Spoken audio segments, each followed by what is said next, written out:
kati sanctions bwe zijja ku foreign accounts gyaterese ssente ku bizimbe byaguze mu ssente z'omusolo emyaka 4 ku baana be bonna gy'abatutte singa ekyo tukipushinga ne tukifuna mu lunaku olwo aba yakaabye edda nga bannansi bwe baba nga ba political prisoner abatadde bwe kibanga ku constitution takyagikwatamu olw'ensonga byonna byabaakoleredde ne byafulumizza eggwanga byaguzeeguze mu ssente z'omusolo ennyonyi eziri private simayaze yakweka ku bizinga ki essente simayaze yakwekawa awo wonna kasitotekako natti bwoti America bwoti bekkaba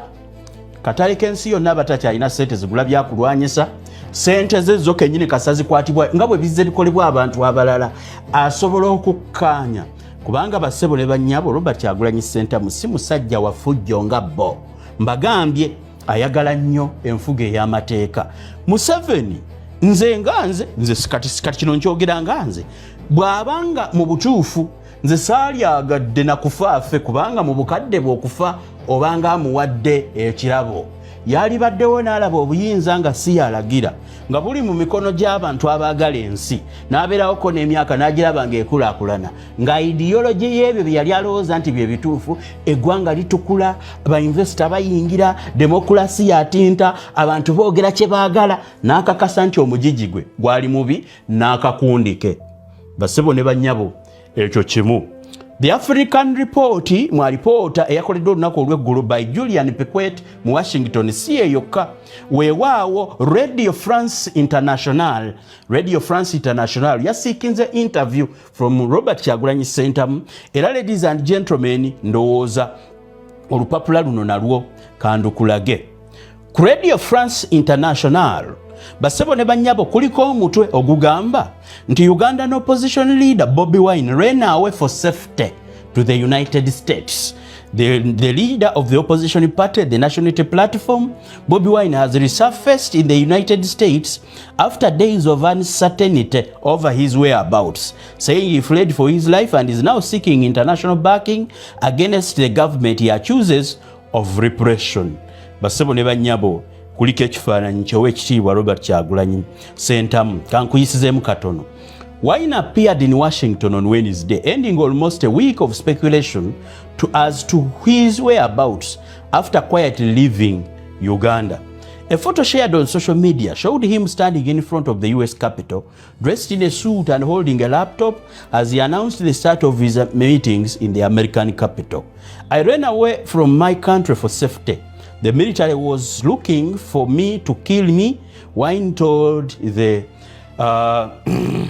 Radio France International. But I also wanted to be able to speak to the international community, to engage international partners. The National Unity Platform had revealed on Saturday that he had left Uganda, where I had been living in hiding since the disputed presidential election in January. His home had been surrounded by security forces and his destination remained unknown until his reappearance in the United States. Under the title, he's pushing for sanctions. Wine said his aim was to push foreign governments to act against Ugandan authorities. We want to obtain sanctions, he said. We want the international community, the United States of America, the UK, European Union, to stop sponsoring terror in Uganda, to stop sponsoring a dictator that has been in power for 40 years, to stop sponsoring the dictatorship that tortures people for fun on camera.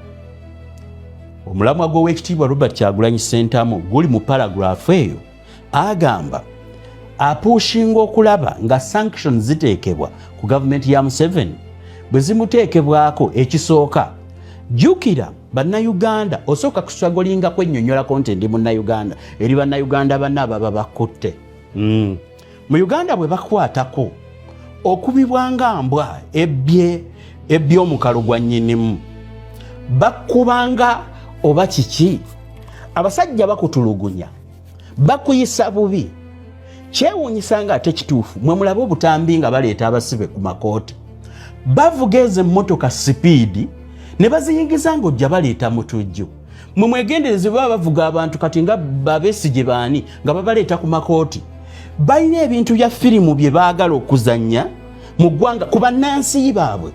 Imagine treating citizens as terrorists. Mwe mwegendereze bwegendereze engeri gye baleetamu abantu ku makooti ne mu makooti yennyini gye babaleeta tunuulira impunity gwe tunulira obusajja obutudde mu bulamuzi mu makooti obutunulire ddala bwogeza authority ey'ekika ekyawaggulu etali ya principle ya kusoma mateeka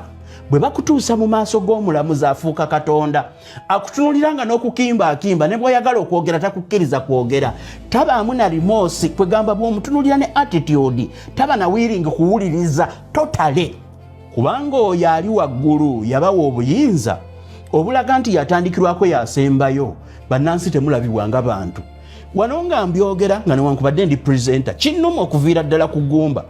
bw'otunuulira omuntu nga mwana muto n'aleetebwa n'atwalibwa mu makomera amakomera ne gajjula ne weebuuza mazima abafuga tebalinamu kaalimoosi wuliriza ekkomera ne lijjula tu kapasite mulimu simanye eyabbye enkoko mulimu eyanyakudde simanye akasawo mulimu n'abaali badde batwalibwa okukola community service oli n'atwalibwa n'ayonja omwala gwe nakivubo n'addeeka abo bonna nga batulugunyizibwa ate abakyasinze okutulugunyizibwa be basibibwa ku biragiro by'abaminisita mu Uganda buli minisita alina etteeka somaya balina executive order esiba buli muntu ibonga gwe baagadde gwe baagala kwanira omukazi gwe babbidde ettaka gwe baagala okusuula bizinensi ye gwe batakkanya naye kuva mu high school nti baali beewalana oli kasitaafu n'obuyinza ng'owedde ebigambo bya Kyagulanyi is a summary of all those things basebo ne bannyabo singa Kyagulanyi teyajja ebintu bino byonna ku international scene tebyalirabise muwulire.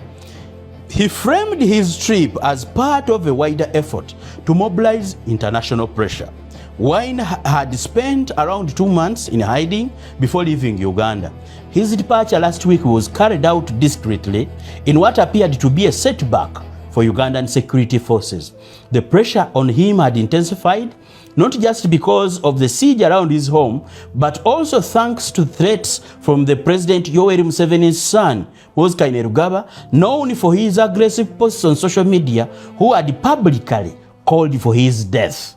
I cannot give particulars and details because I don't want to give an itinerary for my movement. Wine said, I know I'm being pursued. Of course, you know